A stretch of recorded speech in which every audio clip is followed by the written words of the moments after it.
각질들이 인위적으로 떨어져 나갔을 때는 미세한 상처를 남기게 되고 그 상처 때문에 다시 염증이 생기거나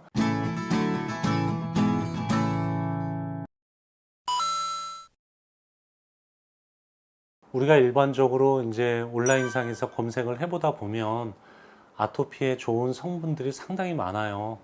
무슨 추출물 이렇게 얘기를 하는데 뭐 우리가 객관적으로 얘기했을 때 뭐 약산성이라든지 뭐 pH 농도가 뭐 4.5에서 5.5 정도여야 된다든지 뭐 피부 구성 성분인 세라마이드라든지 뭐 이런 성분이 함유되는 것이 좋다 이런 얘기를 이제 많이들 하시죠.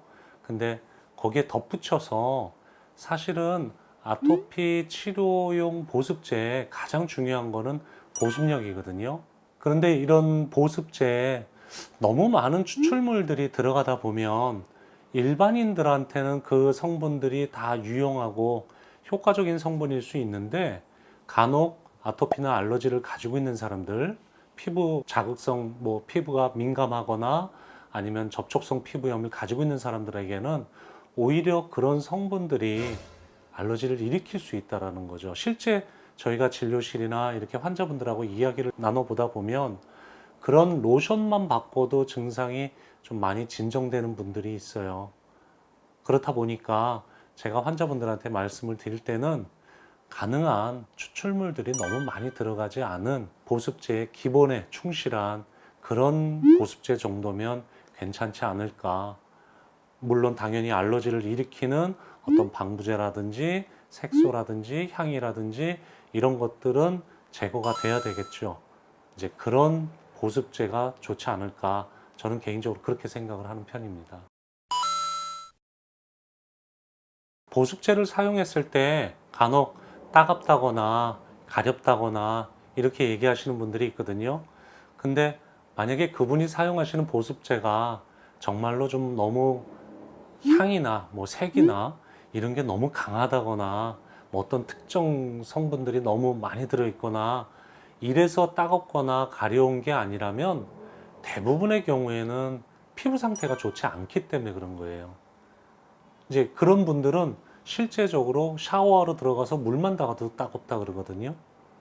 당연히 그렇다 보니까 보습제가 닿으면 당연히 따갑겠죠. 그래서 이런 분들은 피부에 있는 그런 상처나 눈에 보이지 않는 어떤 미세한 상처나 이런 것들을, 염증들을 치료해 주면서 보습제를 사용을 하게 된다라면 그런 따가움이나 오히려 발랐을 때 가려움이 더 늘거나 하는 증상들은 많이 완화가 될 것입니다.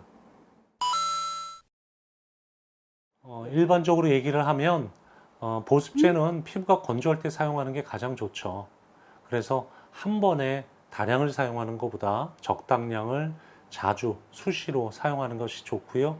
뭐 약이나 연고 같은 경우는 횟수가 제한되어 있지만 이러한 보습제 같은 경우에는 건조함이 느껴졌을 때 수시로 적당량을 사용하는 건 아무 문제가 없습니다.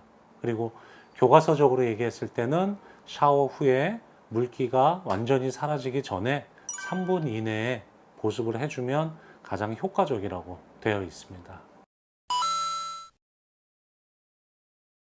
선크림은 우리가 얘기할 때 흔히 이제 양날의 검 같은 그런 의미가 있어요. 아토피나 알러지나 뭐 접촉성 피부염이나 이런 것들 같은 경우에는 강한 햇볕에 노출되는 게 안 좋거든요. 심지어는 그래서 우리가 햇볕 알레르기라는 말도 하잖아요. 그러니까 햇볕 알레르기뿐만 아니라 모든 피부 알러지 이런 경우에는 강한 햇볕에 노출되는 것이 좋지 않아서 선크림을 사용을 해주는 게 좋죠.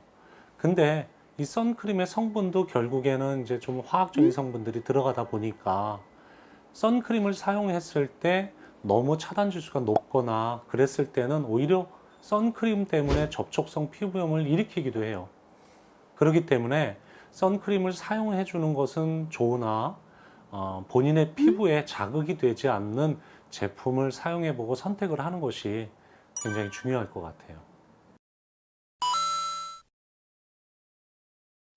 아토피 피부염이라는 피부의 특성이 일단 건조함을 동반하기 때문에 세안제를 선택을 할 때는 너무 세정력이 강한 그런 세안제는 좀 피하는 게 좋겠죠. 쉽게 얘기하면 여드름용 세안제의 반대라고 생각하시면 돼요.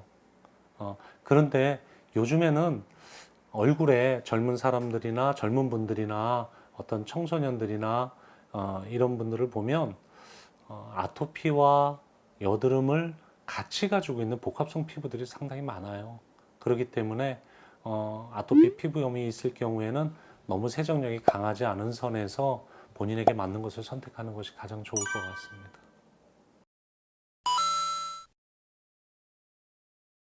아토피가 있을 때 얼굴에 이제 각질들이 많이 생기는 경우가 있죠. 그래서 환자분들이 특히 여자분들 같은 경우는 그런 각질들이 너무 눈에 띄기 때문에 그런 걸로 인해서 스트레스를 많이 받거든요. 그래서 심지어는 이제 그런 각질들을 이제 세안을 할 때 비벼서 이렇게 떨어뜨리거나 아니면 이렇게 떼내거나 이제 그런 경우가 있는데 절대 얼굴에 각질이나 이런 것이 있을 때 그렇게 손을 사용해서 떼어내는 거는 굉장히 좋지 않은 세안법입니다. 왜냐하면은 그런 각질들이 인위적으로 떨어져 나갔을 때는 미세한 상처를 남기게 되고 그 상처 때문에 다시 염증이 생기거나 또 다른 각질이 더 많이 생기기도 하기 때문에 그렇게 인위적으로 하는 것보다는 가볍게 미온수로 세안을 하면서 자연스럽게 떨어져 나갈 수 있는 것들은 떨어져 나가게 하고 그 이후에는 보습을 더 잘 해서 피부에 수분을 공급을 해주는 것이 가장 좋은 세안법이라고 생각합니다.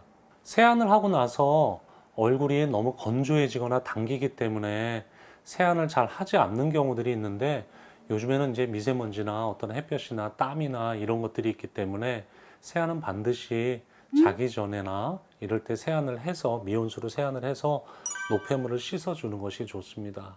하지만 그런 것들을 너무 세안을 자주 하거나 또 세안 후에 로션을 바르 보습을 하지 않거나 해서 피부가 너무 건조해지게 되면 또 피부 장벽이 손상돼서 또 다른 염증을 자꾸 일으키기 때문에 그렇게 하는 것은 좀 피해야 되겠죠.